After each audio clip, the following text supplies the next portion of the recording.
সম্মানিত হাজির, যেহেতু আমি আমার গুরুর হাতে হাত রেখে বায়াত গ্রহণ করেছি, সেই জন্য আমার প্রত্যেকটা কথাই হবে আমার গুরুর কথা এবং ওলিয়া উলিয়াদের কথা। আর যে কথা বলার জন্য আমি আজকে ভিডিওর সামনে উপস্থিত হয়েছি, যদি আমার মুর্শিদ কেবলা আমার দিকে নজর দেন তাহলে আমি বলতে পারবো, না হলে আমার পক্ষে বলা সম্ভব নয়। সম্মানিত হাজিরিন, হযরত বায়জিদ বুস্তামি রহমাতুল্লাহি আলাইহি তিনি পতিতালয়ের মধ্যে গেলেন। আর ওই পতিতালয়ের মধ্যে কয়েকজন সুন্দর সুন্দর রমণী নারী, যারা টাকার বিনিময়ে দেহ ব্যবসা করতেন। আর ওই পতিতালয়ের মধ্যে ঢুকলেন। তিনি ঢুকে একজন সুন্দর রমণী নারীকে বললেন, এদিকে আসো।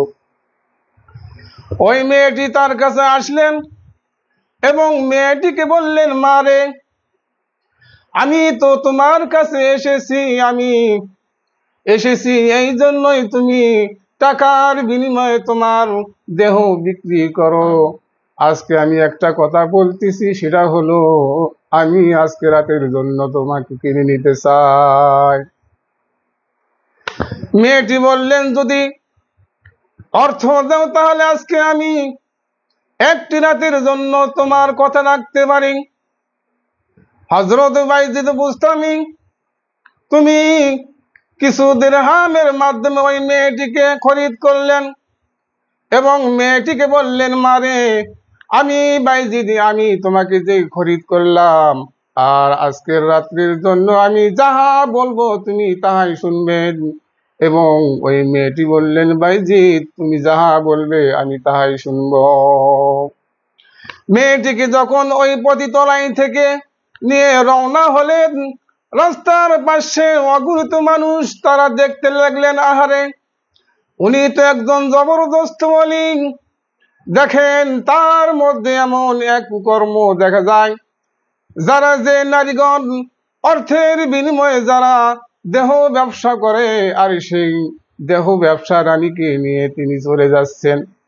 আজ থেকে বোঝা গেল বায়জিদ বুস্তামি তিনি একজন মহিলার প্রেমে পড়ে গেছেন। এইভাবে যখন তিনি রওনা হতে লাগলেন, শহর দিয়ে যখন রওনা হলেন, শহরের মানুষ তারা সকলে বলতেছে, নাহারে, বায়জিদ বুস্তামি তিনি নারীর প্রেমে পড়ে গেছে। তিনি দেখেন তিনি একটা রানী, একটা মেয়ে লোককে তিনি তার দরবারের মধ্যে নিয়ে যাচ্ছেন। দরবারের মধ্যে যখন ওই মেয়েটিকে নিয়ে গেলেন, মেয়েটিকে বললেন, মারে, বলো, আমি যে তোমাকে টাকার বিনিময়ে খরিদ করলাম, আজকে আমি রাত্রে যাহা বলবো তুমি তাহাই শুনবেন নাকি বলো। ওই মেয়েটি বললেন, বায়জিদ, তুমি যাহাই বলবে আমি তাহাই শুনবো। তখন বায়জিদ বুস্তামি রহমাতুল্লাহি আলাইহি ওই মেয়েটিকে বললেন, মারে, যাও, তুমি আগে গোসল করে আসো।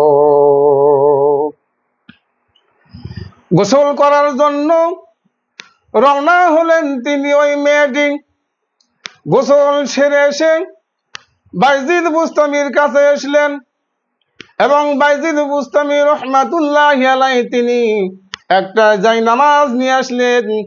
আর জায়নামাজ নিয়ে এসে তার সামনে বিছাইয়া দিলেন। আর মেয়েটিকে বলতেছে, মারে, এই যে জায়নামাজ আমি আপনার সামনে নিয়ে আসলাম, যেহেতু আমি তোমাকে খরিদ করে নিয়ে এসেছি, এই জায়নামাজের মধ্যে সারাটি রাত নামাজরত অবস্থায় তোমাকে থাকা লাগবে। ওই মেয়েটি নামাজরত অবস্থায় জায়নামাজের মধ্যে বসলেন।